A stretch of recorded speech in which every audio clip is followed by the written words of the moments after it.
कहते हैं कि दुनिया में मन सबसे ज्यादा शक्तिशाली चीज होता है। अगर किसी चीज को तुम पूरे मन से चाह लो तो तुम उसे हासिल कर सकते हो। ये मैं नहीं कहता, ये सभी महापुरुषों का कहना है। लेकिन अगर यह सत्य है, ये सच है, तो हम जो अपने मन से चाहते हैं वह हमें हासिल क्यों नहीं होता है? भाई, कोई भी इंसान अपने मन में तो दुख नहीं चाहेगा, लेकिन वो रहता तो दुखी है। हर इंसान अपने मन से तो कामयाब होना चाहता है, खूब पैसा कमाना चाहता है, लेकिन फिर भी वह कामयाब नहीं होता।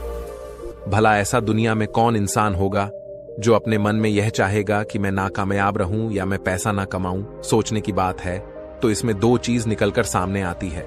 या तो वह महापुरुष गलत थे जिन्होंने यह बात बोली कि मन से चाहे हुई चीज हासिल हो जाती है, या फिर हम गलत हैं। आज की पोस्ट में मैं जो कहानी बताने वाला हूं उसमें आपको एक ऐसा मंत्र मिलेगा। उसे समझने के बाद आपको एक ऐसा मंत्र का पता चलेगा जिससे आप यह समझ पाएंगे कि अपने मन से कोई भी चीज कैसे करवाई जाती है, मन में किसी भी बात का बीज कैसे बोया जाता है। ये इस कहानी से आपको अच्छी तरह से समझ में आ जाएगा और इससे आप ये भी समझ पाएंगे कि आकर्षण का नियम, लॉ ऑफ अट्रैक्शन, कैसे काम करता है। कहानी छोटी सी है लेकिन बहुत ही गहरी है। इस पोस्ट को पूरा लास्ट तक पढ़ना तो ही आप अच्छे से इस कहानी का पूरा लाभ ले पाएंगे। तो चलिए कहानी शुरू करता हूं और समझते हैं कि मन का मंत्र, मैन को कंट्रोल कैसे करे। एक बार की बात है, एक आदमी के जीवन में सिर्फ दुख ही दुख थे। वह जो भी काम करता उस बेचारे का वह काम पूरा ही नहीं होता।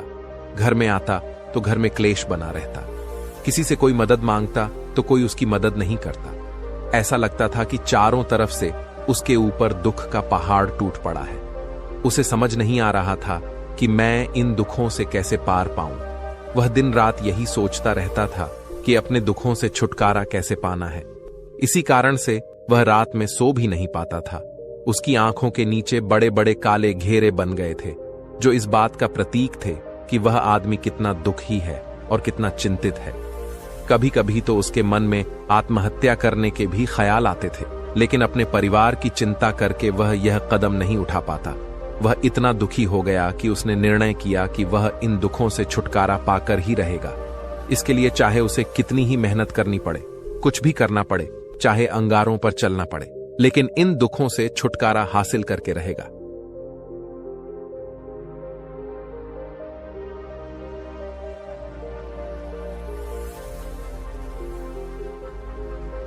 ऐसे ही एक दिन उसने अपने मित्र से पूछा कि मैं अपने जीवन को कैसे सुधारे। उसके मित्र ने उसे बताया कि तुम किसी बाबा के पास जाओ। बाबाओं के पास ऐसा मंत्र होता है जिससे सारे दुख मिट जाते हैं, जीवन खुशियों से भर जाता है और धन संपदा भी हासिल होती है। तुम किसी ऐसे बाबा को ढूंढ लो, बस तुम्हारा काम बन जाएगा।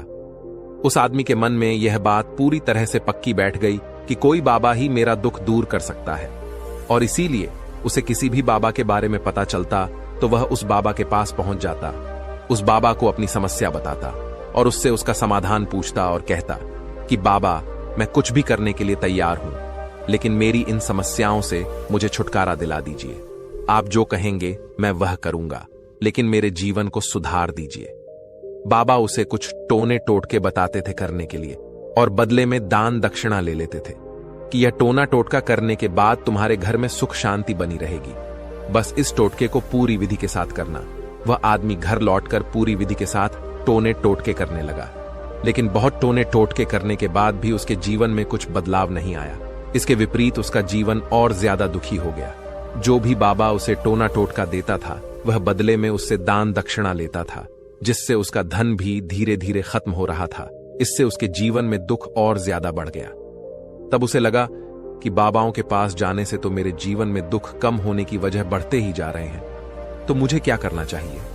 बाबाओं के पास जाऊं या ना जाऊं? फिर एक दिन एक आदमी ने उसे बताया कि तुम अपने घर में किसी पंडित को बुलाकर हवन करवा लो। हवन होगा, घर शुद्ध हो जाएगा, कोई भी बुरी ऊर्जा होगी घर में तो वह घर से बाहर चली जाएगी। किसी पंडित को बुलाकर पूरे विधि विधान उसे मंत्र उच्चारण कराओ, हवन कराओ, जिससे घर में सुख शांति आए। उस आदमी के मन में यह बात बैठ गई और उसने एक पंडित को अपने घर पर बुलाकर हवन करवा दिया। हवन अच्छी तरह से संपन्न हुआ। बदले में पंडित ने भी अच्छी दान दक्षिणा ली और उसके बाद वह वहां से विदा हो गया। लेकिन कुछ दिनों के बाद उस आदमी को महसूस हुआ कि उसके जीवन में अभी भी कोई बदलाव नहीं आया है। अब वह आदमी पूरी तरह से दुखी हो गया और ज्यादा परेशान हो गया। अब तो उसे लगने लगा था कि मेरे जीवन में से दुख कभी खत्म ही नहीं होंगे, और यही सोच सोचकर उस आदमी का बुरा हाल हो गया था। फिर एक दिन उसे अपने मित्र से एक ऐसे बाबा के बारे में पता चला जो समाधान बताने के लिए कोई दान दक्षिणा नहीं लेता था। उस आदमी को लगा कि यह बाबा दूसरे बाबाओं की तरह नहीं हो सकता, क्योंकि ये तो दान दक्षिणा लेता ही नहीं, और अगर दान दक्षिणा नहीं लेता तो यह सच में कोई सिद्ध बाबा होगा। और यही सोचकर वह उस बाबा के पास पहुंच जाता है। जब वह आदमी वहां पर पहुंचता है तो वह बाबा ध्यान में बैठे हुए थे। यह देखकर वह आदमी वहीं पर चुपचाप बैठकर ध्यान से बाहर आने का उनका इंतजार करने लगा। थोड़ी देर बाद बाबा ने आंखें खोली तो सामने एक दुखी और परेशान युवक को बैठे देखा। उसकी आंखों के नीचे काले घेरे देखकर ही समझ गया कि यह आदमी अपने जीवन से कितना परेशान है। उसे संबोधित करते हुए बाबा ने पूछा कि बच्चा, क्या चाहते हो?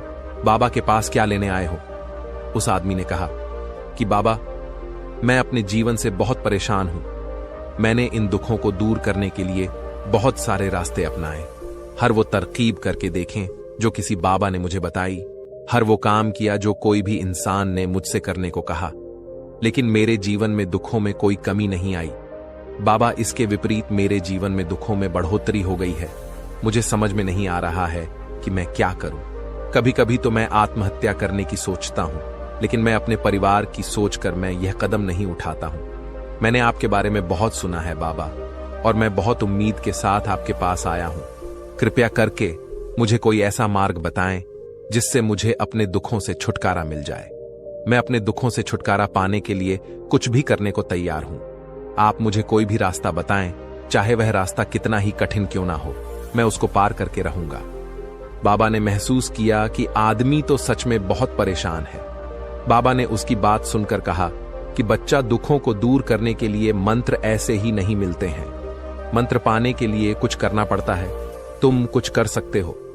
यह सुनकर पहले तो उस आदमी ने सोचा कि यह बाबा भी मुझसे दान दक्षिणा मांगेंगे, लेकिन और कोई रास्ता न पाकर उस आदमी ने कहा, बाबा, आपको जितना भी दान दक्षिणा चाहिए मैं देने के लिए तैयार हूं, लेकिन आपका मंत्र सच्चा होना चाहिए, वह पूरा होना चाहिए, उसका फल मुझे मिलना चाहिए।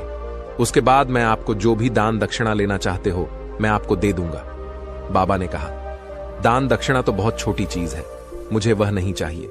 इस पर वो आदमी सोच विचार करके बोला, तो बाबा, मैं अंगारों पर भी चलने के लिए तैयार हूं, आप मुझे बस आज्ञा दीजिए। बाबा ने कहा कि अंगारों पर चलने वाली छोटी चीज में तुमसे नहीं कराने वाला हूं। मैं जो तुमसे कराने वाला हूं वह बहुत कठिन मंत्र है, उसे पूरा कर पाओगे। उसने कहा, बाबा, आप मुझे बताइए तो सही, मुझे करना क्या होगा? मैं कुछ भी करने के लिए तैयार हूं। इस पर बाबा ने उसे कहा कि यहां से जब तुम अपने घर जाओ तो रास्ते में अपने मन में यह दोहराते जाना कि मैं सुखी हूं, मैं सुखी हूं। बार बार अपने मन में यही दोहराना, और याद रहे जुबान पर यह नहीं आना चाहिए, यह सिर्फ मन में दोहराना है। यह सुनकर वो आदमी बोला, बाबा, बस इतनी सी बात, यह तो मैं चुटकी बजाते कर लूंगा, लेकिन इससे होगा क्या? बाबा बोले कि इस मंत्र को करके तो देखो, वैसे भी तुमने इतने बाबाओं के मंत्र किए हैं, तो इस मंत्र को भी करके देख लो। उस आदमी ने सोचा कि बाबा कुछ दान दक्षिणा तो ले नहीं रहे हैं और छोटा सा मंत्र है, इसे तो मैं कर ही लूंगा। वो बोला, ठीक है बाबा, मैं यह मंत्र जरूर करूंगा। और वो आदमी यह कहकर वहां से चलने लगा। लेकिन जैसे ही वह चलने लगा, पीछे से बाबा ने बोला कि बच्चा, एक बात याद रखना, जब तुम यह मंत्र अपने मन में दोहराना तो तुम्हारे मन में बंदर के विचार नहीं आने चाहिए, बंदर का ख्याल भी नहीं आना चाहिए, तो ही यह मंत्र सिद्ध होगा। आदमी बोला, मुझे तो आज तक बंदर का कोई विचार नहीं आया, तो अब क्यों आएगा? आप चिंता मत करिए बाबा, मैं बस मन में यही दोहराऊंगा कि मैं सुखी हूं, मैं सुखी हूं। इसके अलावा बंदर का कोई भी विचार मेरे मन में नहीं आएगा। यह कहकर वह आदमी वहां से चल देता है। वह अपने मन में मैं सुखी हूं, मैं सुख ही हूं, यह दोहराता हुआ थोड़ी दूर ही चला था कि उसके मन में अचानक बंदर का ख्याल आ गया। बंदर का ख्याल एक बार आया और चला भी गया। लेकिन उस आदमी ने सोचा, आज तक तो मुझे बंदर का कोई भी विचार नहीं आया, ये आज बंदर का विचार क्यों आ गया? और ऐसे करके उसने उस बंदर के विचार को पकड़ लिया। और ये भूल गया कि मुझे क्या मंत्र दोहराना है और वह बंदर के बारे में सोचने लगा। जब थोड़ी देर बाद फिर से उसे होश आया तो वह फिर से अपना वही मंत्र दोहराने लगा जो बाबा ने उसे बताया था, मैं सुखी हूं, मैं सुखी हूं। लेकिन अचानक से उसे एक बंदर दिखाई दिया और यह देखकर फिर से उसके मन में बंदर का विचार उठ गया और यह देखकर वह इस विचार को बाहर फेंकना चाहता था और वह चाहता था कि मेरे अंदर किसी तरह से बंदर का विचार ना आए, लेकिन उसे तो सामने बंदर ही दिखाई दिया। ऐसे ही जद्दोजहद करते करते घर पर पहुंचा और घर पर पहुंचने के बाद अपनी पत्नी को कहा कि हे बंदरिया, मुझे खाने में बंदर परोस दो। और जब उसे एहसास हुआ कि उसने क्या बोल दिया तो वह अपने बाल नोचने लगा और दीवारों में सर मारने लगा कि आज तक मुझे बंदर का कोई भी विचार नहीं आया और आज मुझे यह क्या हो गया है कि मुझे हर जगह बंदर ही बंदर नजर आ रहे हैं। यह कैसी माया है। यही सोच सोचकर वह आदमी रात भर सो नहीं पाया। रात भर करवटें बदलते रहा और सुबह उठकर सीधे उसी बाबा के पास पहुंच गया और उसके चरणों में गिरकर कहा कि बाबा, पता नहीं क्या चमत्कार हो रहा है। आज तक मुझे बंदर का कोई विचार नहीं आया, लेकिन कल से जब से आपने मुझसे कहा कि बंदर का विचार नहीं आना चाहिए, तब से मुझे हर जगह बंदर ही बंदर नजर आ रहे हैं। उस आदमी ने कहा कि बाबा, मुझे तो आपके पीछे पेड़ पर बैठा बंदर केले खाते हुए दिखाई दे रहा है। यह हो क्या रहा है बाबा? ये सुनकर बाबा हंसने लगे। हाँ हाँ हाँ हाँ, बच्चा मन का जाल एक ऐसा जाल है जिसे समझ पाना इतना आसान नहीं है। बंदर तो तुम्हारे रास्ते में पहले भी आते थे। जब तुम मेरे पास आए थे तो इन्हीं पेड़ों पर यह बंदर घूम रहे थे, लेकिन तब तुम्हारे ध्यान में यह बंदर नहीं था, तब तुम्हारे ध्यान में सिर्फ दुख थे। इसके बाद बाबा ने उसे बताया कि बच्चा, हम जिस चीज से भी दूर भागना चाहते हैं वही चीज हमारे मन में बहुत गहरे में प्रविष्ट हो जाती है और हमारे अंतर मन में समा जाती है। असल में हम जिस चीज से छुटकारा पाना चाहते हैं उससे छुटकारा इसीलिए पाना चाहते हैं कि वह हमारे साथ बहुत गहरे से जुड़ी हुई है, और हम जितना ही उससे छुटकारा पाना चाहते हैं वह उतनी ही गहरी हमारे मन में बैठती चली जाती है और आखिरकार हमारे अंतर मन में छा जाती है। ऊपर से तो हम चाहते हैं सुखी होना कि मैं सुखी हूं, सुखी हूं। हमारे होंठ भी यही बोलते रहते हैं, लेकिन हमारे मन में दुख समाये होते हैं। हमारे विचारों में, हमारे मन में दुख ही दुख दिखाई देते हैं। इसीलिए अपनी जुबान से बार बार यह बोलने से कि मैं सुखी हूं, मैं सुखी हूं, हम सुखी नहीं होंगे जब तक यह मंत्र हमारे अंतर मन में प्रविष्ट नहीं होगा। इस पर उस आदमी ने पूछा कि बाबा, लेकिन यह मंत्र हमारे अंतर मन में प्रविष्ट कैसे होगा?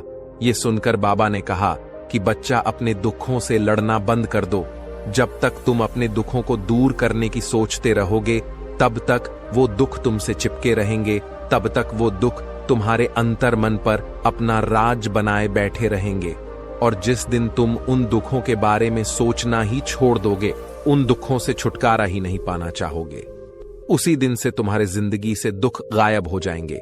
क्योंकि किसी भी चीज से छुटकारा पाने के लिए हमें उस चीज के बारे में सोचना पड़ता है, और हम जितना ही उस चीज के बारे में सोचते हैं वह उतनी ही गहरी हमारे मन में प्रविष्ट होती चली जाती है। हम अधिकतर समय दुखों के बारे में ही सोचते हैं। हम यही सोचते हैं कि हमारे जीवन में दुख है और हमें इससे छुटकारा पाना है। इसी वजह से बार बार सोचने से वो दुख हमारे अंतर मन में प्रविष्ट हो जाते हैं और हमें एहसास भी नहीं होता। इसीलिए अगर तुम दुखों से छुटकारा पाना चाहते हो तो दुखों से छुटकारा पाने के बारे में सोचना छोड़ दो, तुम्हें दुखों से छुटकारा मिल जाएगा। अक्सर आदमी धूम्रपान छोड़ना चाहता है, शराब छोड़ना चाहता है, सुबह अपने आप से यह वादा करता है कि मैं कोई भी गलत काम नहीं करूंगा, लेकिन शाम को जब लौटता है तो नशे में चूर होकर लौटता है। ऐसा क्यों होता है? जो हम सोच रहे हैं वह पूरा कर ही नहीं पा रहे हैं। असल में हम उस चीज को बहुत ज्यादा तवज्जो दे रहे हैं, उस चीज को बहुत ज्यादा अहमियत दे रहे हैं। जब भी हम उस चीज को छोड़ने के बारे में सोचते हैं तो हम उसकी इंपॉर्टेंस यानी कि विशेषता और ज्यादा बढ़ा देते हैं। हमारा मन उस चीज के बारे में जितना ज्यादा सोचेगा, शराब या धूम्रपान छोड़ने के बारे में जितना ज्यादा सोचेगा, हमारा मन उतना ही उस चीज के पीछे ज्यादा भागेगा। हमें उस चीज से लड़ना नहीं है, बल्कि बिना सोचे गुजर जाना है। और अगर हम इस मंत्र को समझ लेते हैं तो हम अपने जीवन में जो भी पाना चाहते हैं उसे अपने अंतर्मन में डाल सकते हैं। और एक बार वो लक्ष्य हमारे अंतर्मन में बैठ जाता है तो फिर सफलता पाने में कोई समस्या नहीं आती, कोई दिक्कत नहीं आती। तो दोस्तों, कैसी लगी आपको यह कहानी?